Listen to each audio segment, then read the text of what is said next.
Let's suppose that we have a parametricized curve that starts here at P1 and goes to P2. And let's suppose also that this is a continuous curve. So we've got a curve that's continuous on AB, x equals A to x equals B. And plus, let's just assume there are no sharp points, no cusp or anything like that. So it's differentiable on that interval A to B. Maybe not at the endpoints, but it's differentiable from A to B.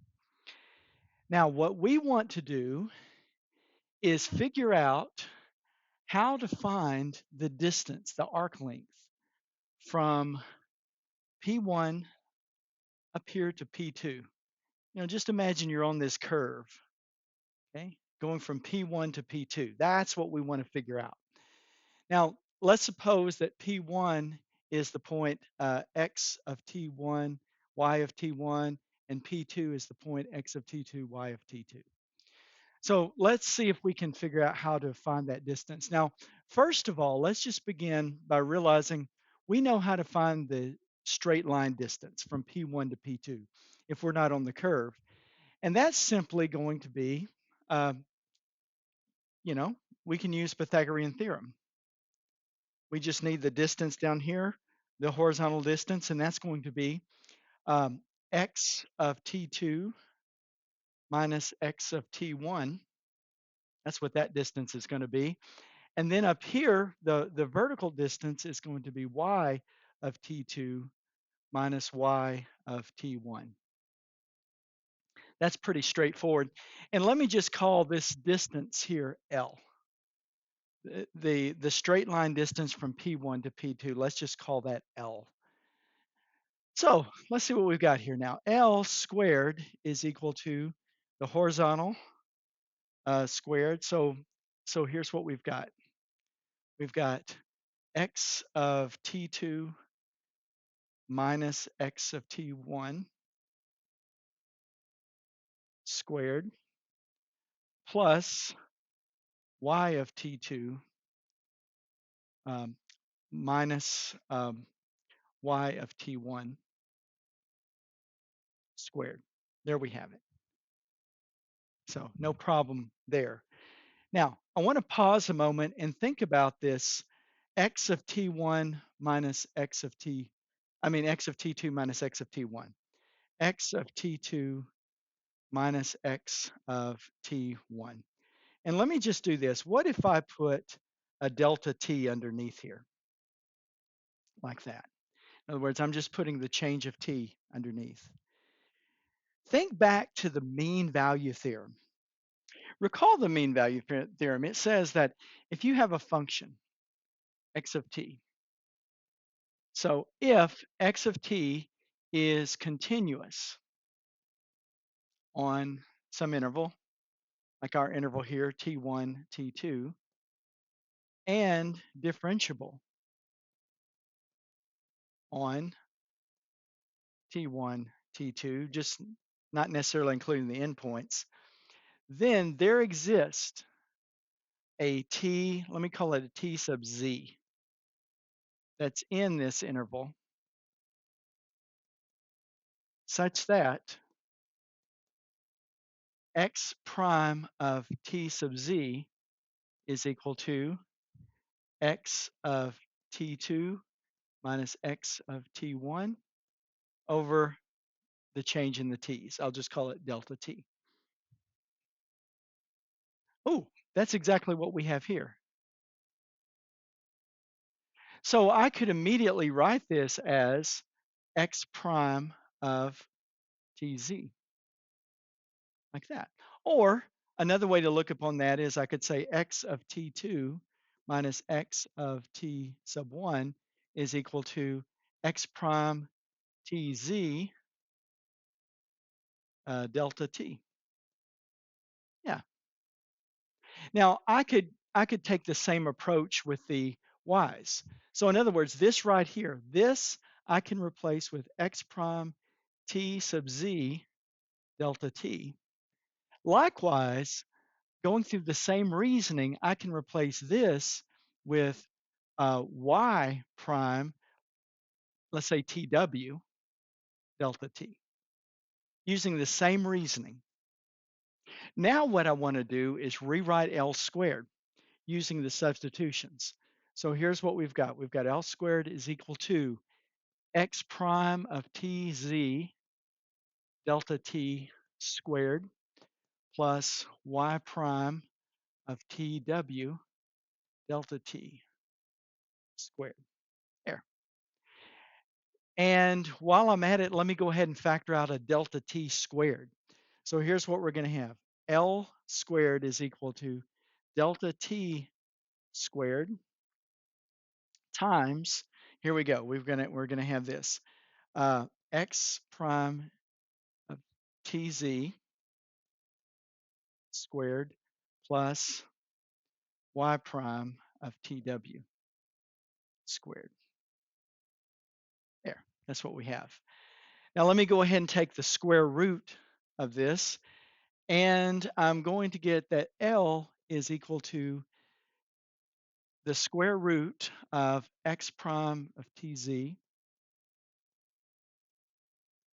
plus y prime of tw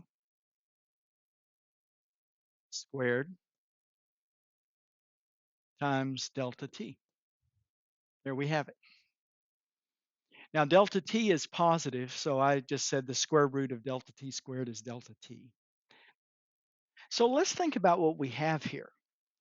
We have something that will give us the length of this part right here,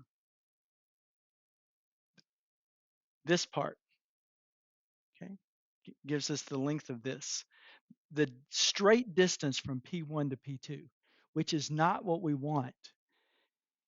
It's only an estimate of the distance that we would travel if we were on the arc. The question is, okay, well, what will make that a better estimate? Well, if we let the difference, if we let the distance between P1 and P2 decrease, in other words, if we let delta t get smaller, if we let delta t get smaller, the distance, you know, the distance from T1 to T2, if we let that get smaller, that would be a better estimate. So with that in mind, think about this thing right here, and think about if we have a curve. Let's just think about a curve, and we want to find the distance from A to B, maybe over here. So imagine what we just did is this little part right here. Imagine it's just that part right there. We were kind of zoomed in on it before. And let's suppose we do that little exercise throughout. Look at all these little distances I'm getting here. These are all little approximations. See, I do it up here. I'm getting all these little approximations, these straight line approximations, right? And there's a lot of them. All these little straight lines, we zoom in and they look like this. There's one of them, this one right here. But let's suppose we do that and we want to know the distance from A to B. Well, what if we just add all of those up? What if I add up the one from K to N? I've got N of them. And here's what I've got. I've got X prime squared plus Y prime squared uh, delta T, like that. What if I do that? What if I just add up these things?